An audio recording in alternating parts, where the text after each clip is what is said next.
Perkenalkan, nama saya Agus Robianto, NIM 29/2018-115. Di sini saya akan mempresentasikan hasil saya yang berjudul Dampak COVID-19 dalam Keberlangsungan Pembelajaran di Indonesia. Rumusan masalahnya yaitu, apa dampak COVID-19 terhadap dinamika pembelajaran di Indonesia? COVID-19 pertama kali ditemukan di Cina, tepatnya di kota Wuhan, dan masuk ke Indonesia sekitar bulan Maret tahun 2020 dan berdampak terhadap banyak sektor. Misalnya, menurunnya pertumbuhan ekonomi di Indonesia, sektor pariwisata menurun, dan masih banyak lagi. Tapi yang kita bahas hari ini yaitu dampak terhadap dinamika pembelajaran atau dinamika pendidikan di Indonesia. Dinamika dalam pembelajaran dan faktor yang mempengaruhinya. Apa dinamika dalam pembelajaran? Pembelajaran yaitu suatu proses berlangsung secara dinamis karena berbagai situasi dan kondisi yang berubah-ubah dan berpengaruh terhadap kualitas pembelajaran yang dilaksanakan.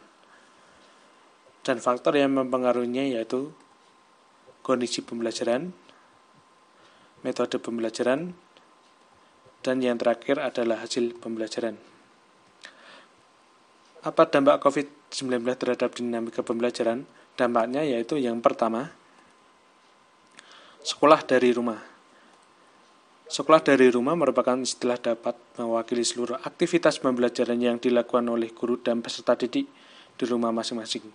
Menggunakan perangkat teknologi yang tersedia, pembelajaran yang sebelumnya dilaksanakan di sekolah harus dialihkan ke rumah akibat COVID-19. Pembelajaran selama sekolah dari rumah ini menggunakan sistem pembelajaran daring atau virtual.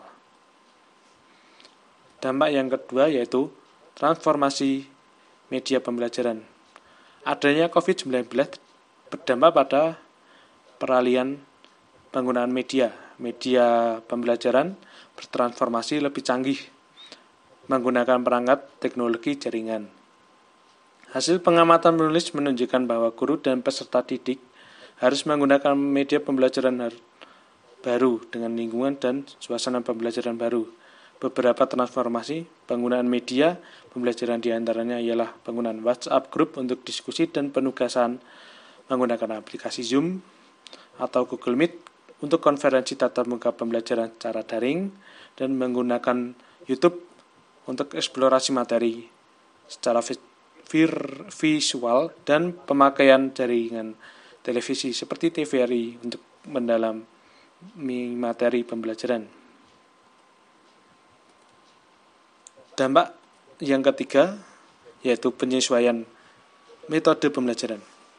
Pandemi COVID-19 menyebabkan pembelajaran dilakukan dari rumah yang berdampak pada penyesuaian metode pembelajaran yang dilakukan oleh guru.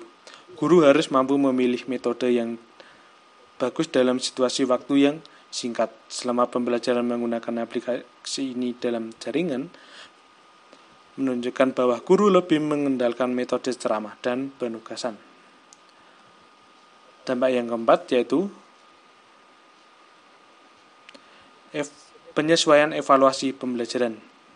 COVID-19 telah memberikan dampak terhadap paradigma pengukuran hasil pembelajaran di setiap jenjang pendidikan sekolah.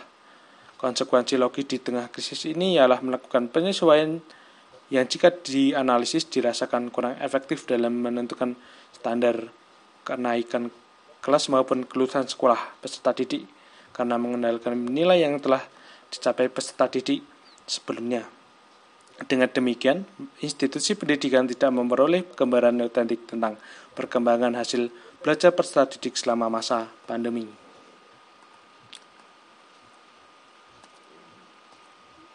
Yang kelima yaitu kolaborasi orang tua peserta didik.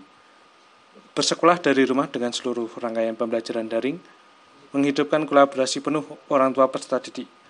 Orang tua menjadi pengganti guru selama belajar di rumah. Kolaborasi orang tua di rumah sangat menentukan pencapaian tujuan pembelajaran. Selama mengemban tugas kolaborasi ini, Orang tua perlu memperhatikan beberapa faktor dalam memberikan pendidikan terhadap anak. Faktor perlu diperhatikan yaitu relasi antar keluarga, suasana rumah tangga dan keluarga, keadaan ekonomi keluarga, dan perhatian orang tua.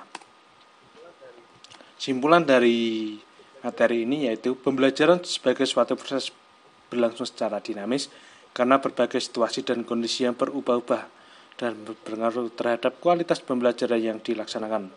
Faktor yang mempengaruhi dinamika pembelajaran ialah kondisi pembelajaran, metode pembelajaran, hasil pembelajaran.